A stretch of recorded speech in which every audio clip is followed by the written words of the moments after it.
Hi, I'm Jillian and welcome to the show.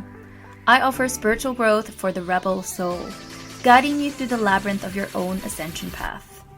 This show is for the rebel souls that challenge the status quo, those that crave authenticity in every single aspect of their lives, that desire to embrace their uniqueness, follow their passions, connect to their soul, and live according to who they truly are, even if that means having the courage to go against the grain or the norms of society. If that's you, my spiritual soul seeker, rebel warrior, then this is the place for you. On this podcast, we speak about everything from spirituality, sexuality, conscious relationships, business, and literally everything in between. So if that's your jam, then stay tuned. And go on, be a rebel and subscribe. You know you want to. Hello, my loves. Welcome back. So I work with a lot of spiritual entrepreneurs, coaches, healers, intuitives, and those people that have other businesses that are here to lead business, create something new, create something innovative, lead people specifically from their own soul gifts, right? Now, what I have seen is that there can be this weird phase in your business where nothing is technically wrong, but it just really doesn't feel kind of right anymore at the same time. You're still showing up, you're still working with clients, you're still posting, all of that jazz. But just something feels off in the air. And maybe it's you've noticed that your content isn't having the same effect. Maybe some of your offers feel more heavier than they used to. Or if you're doing one-on-one sessions, then maybe you've noticed that you just feel so much more effort now. And of course you're going to question that, right? Of course you're going to be oh my God, what's happened? Why do I feel like this? Why do I feel kind of off or disconnected from my business or my offers or my content? You're self-aware enough to realize that something isn't right. And I just want to say you probably haven't lost your connection, although that could be a case. It could be that you've actually outgrown the version of you that built your business in the first place. I know, crazy, right? But this is what happens. We build our business at one level of our own evolution. And at that level, the role that you play, this is who I am, this is how I work, this is what I do.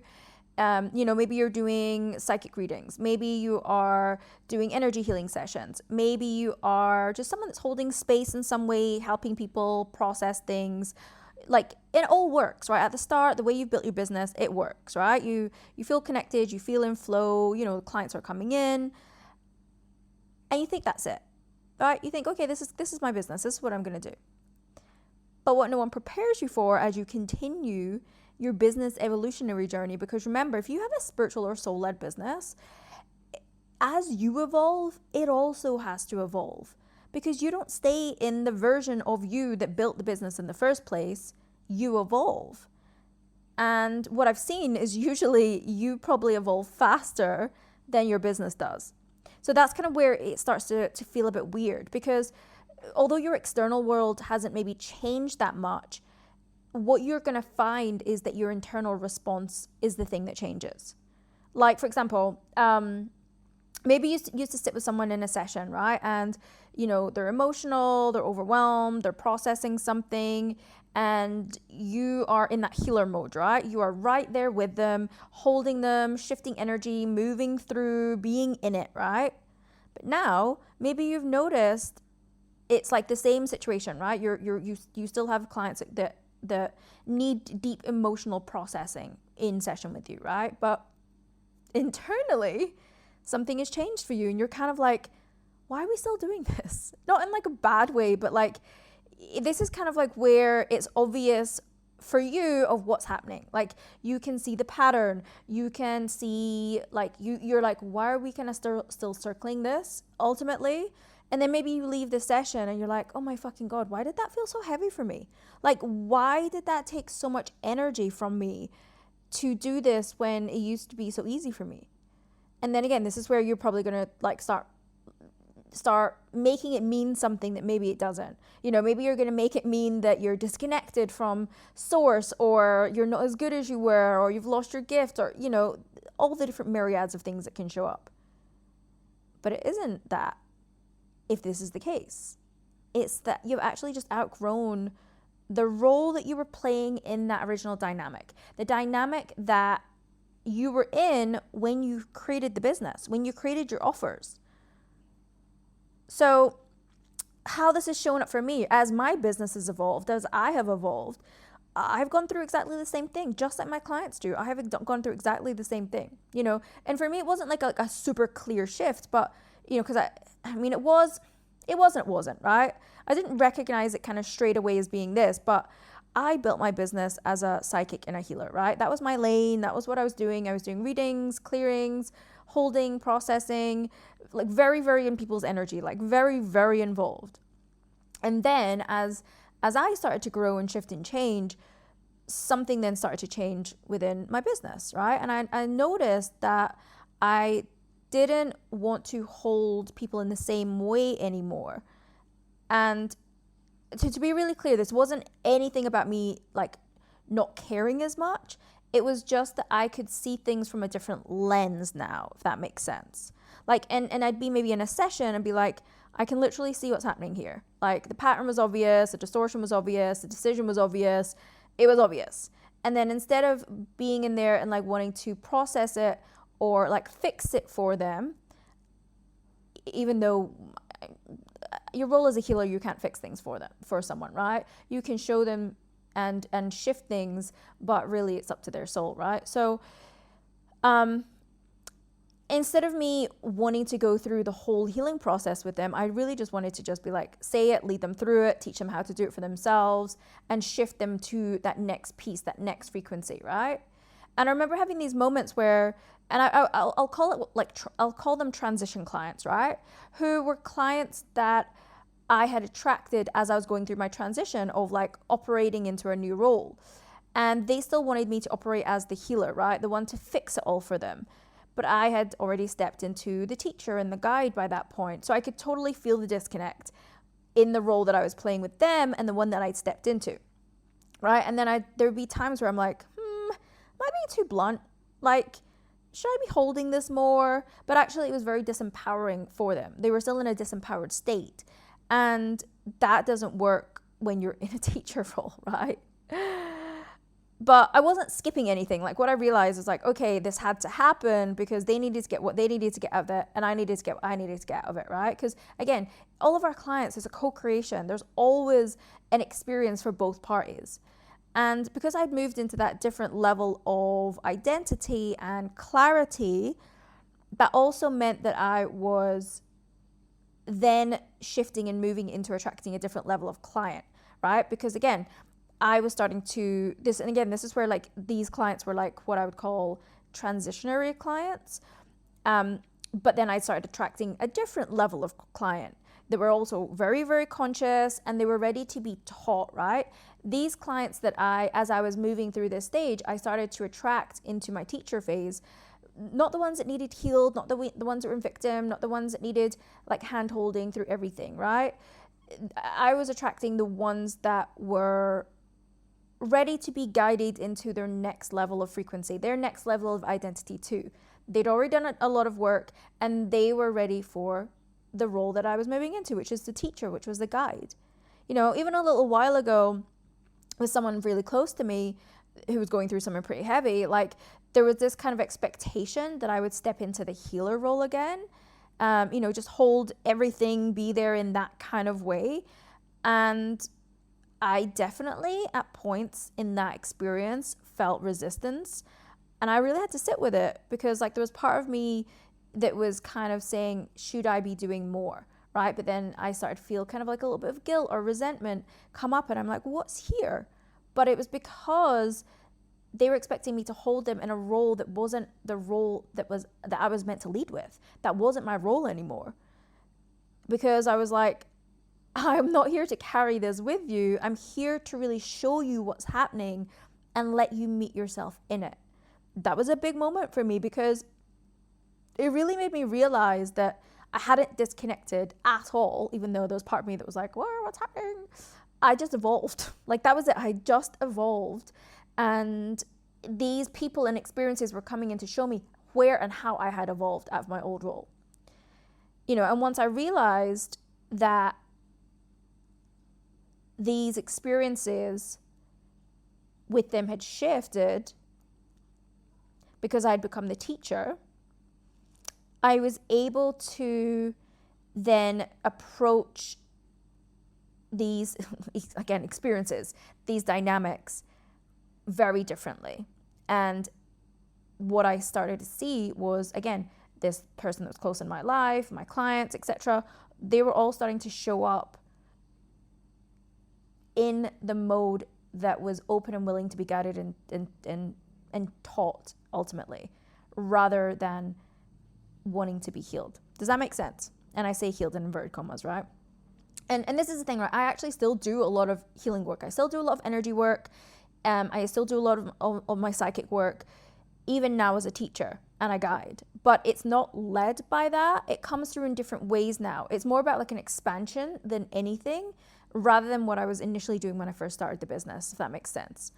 So if you have a spiritual business, or you have a business that is being led by your own gifts, then there are totally different ways that you can operate in it, like completely different roles.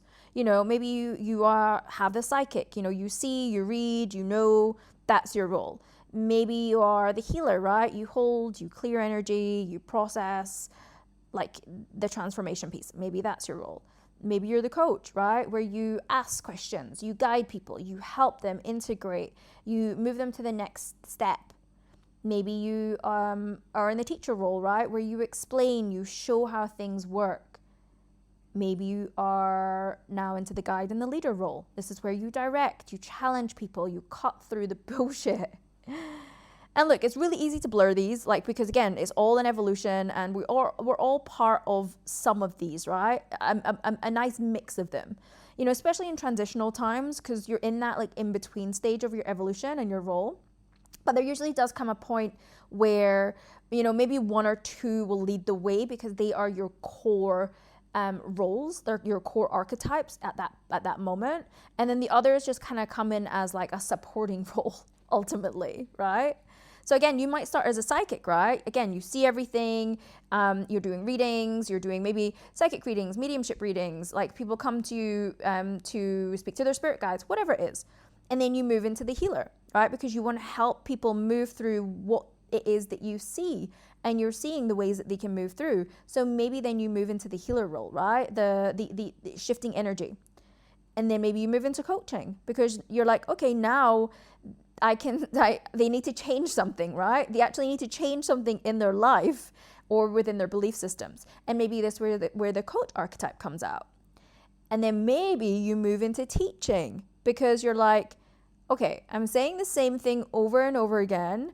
I can see where people need this certain thing, and therefore I can create something and teach them how to do this thing that I keep seeing over and over and over again. And then you might move into guiding or leading because you're like, okay, we don't need to keep talking about this. This is the move. Let's move, right? And again, each shift is going to probably feel really natural for you. Again, this is where the blurring of lines comes in. But the problem is that your business doesn't automatically upgrade with you. Just because you've upgraded, just because you've stepped into your next identity, just because you have evolved, does not mean your business, your offers, your marketing has evolved with you. Because if you've evolved into, let's say, like the guide or the teacher energy, right? But your actual frameworks in your business is still set up for healing, for coaching, holding people through their trauma. If you still have, so if clients are now coming to you to process and you want to just give them clarity, right? Your clients they want to talk and you just want to direct them. There's a mismatch there, right? And that's what it's going to start feeling like. You're going to start to feel a heaviness. You're going to start to feel maybe frustration. You're going to start to feel like something's off, or you're not even looking forward to having your sessions. And a lot of people listening, out here may call themselves a coach, right? But a lot of you maybe actually aren't even coaches. but you've actually built your business like one. So just notice what you naturally do inside of your sessions. So, maybe if you're a coach, maybe you should be saying in like coach language, right? This is what's happening. But you're actually in there and you're asking someone like, okay, how do you feel? What do you think? What do you want to do? But then you internally are like, I already know what this is. I already can see what this is. I'm already intuitive. My intuitive gifts have come online. I already see exactly what this is, and I can just tell that person. So maybe your session goes for like an hour when it could have been 5 minutes. And then you're like, why the fuck did that take so long? It's not that you're doing anything wrong. You're just probably in the wrong role. Like, that's the whole point of it. And sometimes also it's not that you've actually outgrown your archetype. Sometimes you could have opened your new gifts, right? Sometimes you assume that because you've opened up these new gifts, so say you trained as a coach, but then you've opened up your energy healing gifts, you maybe assume that that's where you need to walk into, right? I had a client who was naturally a coach. That's what she was doing. That was her thing. She was amazing at holding space, guiding people through, supporting their change. And then she opened up her psychic gifts. She opened up her energy healing gifts. And she thought, okay, this is my next level. This is where I'm going to move into. And when she started doing the energy healing, at first it was really good, but then it started to feel kind of heavy, right? Like, oh my God, this is a lot. Like, this feels like a lot of responsibility. This feels like a lot of effort. And she was kind of confused because she was like, I can do this though. Like, when I've done this, it's been amazing. But this is really where discernment comes in, and this is really where the distinction comes in, because just because you can do something, it doesn't mean that you have to. It doesn't mean that it's your core role. And her lane for her actually wasn't the healer. It was the coach. But the coach that had intuitive depth, had energetic depth, right? That was actually how she was meant to lead it. So, when she tried to become a healer, everything just felt a lot heavier than it needed to be. And listen, also, like, I do want to preface this because this isn't always the case, but, when you start to work with energy as an energy healer, then yes, it can absolutely feel big because it's a big shift, right? You are working with energy, and it takes refinement, it takes boundaries, it takes protection, it takes clearing. And that's also sometimes why you can feel heavy or it feels like a big responsibility, because there's a lot of energetic processing that happens when you don't have the right setup for you as a healer. So again, this might not be the case for you, but it also could be your role, that you just need to refine your craft to start working with clients. Otherwise, again, it can just feel super heavy, right? So if you go away from sessions, you could still be hooked onto that client's energy if you don't have the right protocols in place. So again, it's not that there's a one size fits all. It's going to be different depending on your individual role, blueprint, and what you're here to do ultimately, right? But even if you do open up more of your soul gifts, it doesn't necessarily mean that you have to have more responsibility. Does that make sense? Like, it doesn't mean that you have to take on the responsibility just because your new gifts have opened. It just means that you have more range and you have the flexibility to bring them in and work with them in a way that is unique to you, right? Because your real power comes from knowing how you're actually meant to use them. Not that you have to use them in this certain way or that way or how you've been taught. It's like, okay, you've got all the tools in your tool belt, right? But but the job maybe needs a different tool ultimately, or maybe needs to have a leading tool and a supportive tool. So again, this is why like opening all of your gifts is great, but also knowing your role or your leading roles is even more important. So, if you're listening to this and you're like, oh my God, that kind of fucking makes sense.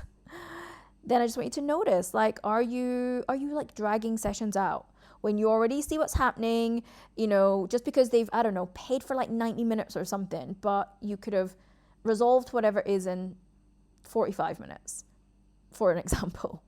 Like, are you feeling responsible or guilty for like fixing something for someone? Are they in victim mode? Are you getting those types of clients and you feel so responsible for fixing that for them? Are you feeling drained after doing your client work? Are you kind of like feeling like apprehensive before you've got a session?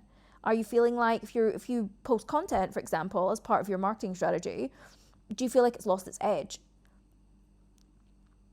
Are you doing things that you can do, but actually not what you want to do? Like, that is the question. And if any of that is a yes, then 100% you could be using your gifts in the wrong role. So if your business does feel off right now, then this is just what I want you to take away. This is what I want you to ponder, that you could have either outgrown the role that you built your business on, the foundational roles that you built your business on, and therefore they could be outdated, your offers could be outdated, the way that you work could be outdated. And this goes for one-on-one to group as well, right? If you were a psychic and a healer, one-on-one could have worked for you, but now maybe you've moved into the teacher, and actually it needs to be more group. It needs to be more group experiences. It's also, it's not just the role, but then it's also how then the offers trickle down from that, right? So, or you've just stepped into a role that actually isn't yours. So these are the two things that I see. It's like you've either outgrown the role that you built your business on in the first place, or you've stepped into and moved into a role that actually isn't your leading role right now. And then your business, if it feels off, it feels stuck, you're not getting clients, whatever it is just reflecting that back to you. So for you, the next level that you're asking for in your evolution, it's not about you doing more, it's just really being more tapped into who you are, where you're actually operating at, what your role is right now, or what's the next identity, what's the role that you're stepping into, and letting the business catch up with that. And obviously there's a few components that go into understanding that and shifting that and knowing that and moving through that, because there is this like awkward middle stage. I always call it the void, the in-between. Whenever you're making any transitions in your evolution of yourself or your business, there's always like this sticky middle, and there's always things that need to happen to really shift you into that next level, right? Because again, it comes with more things. Like there's other lessons, or there's frequency upgrades, or there's shifts that need to happen strategically in your business for you to actually then fully integrate and become a match with that, right? So if you're in that space right now where you can feel the shift in your business, maybe you don't fully know how to restructure or work around it yet, or you can feel like you're in that in between of where you were and where you're supposed to be going, that is exactly the thing that I work through with my clients in my one-on-one mentorship, the path, or in my soul work sessions. It's really about refining how you use your gifts, bringing your actual gifts online, how you're meant to create your offers, your marketing, your content, what is out of alignment across your business, what needs to shift, where are the energy leakages, how can we align your business, your soul mission, your purpose with the next phase of your evolution, and who you're meant to be and how you're meant to express through the vehicle that is your business. So if that is where you're at, all the details of how to work with me are in the show notes below, and I will see you in the next one, my beautiful, beautiful creatures.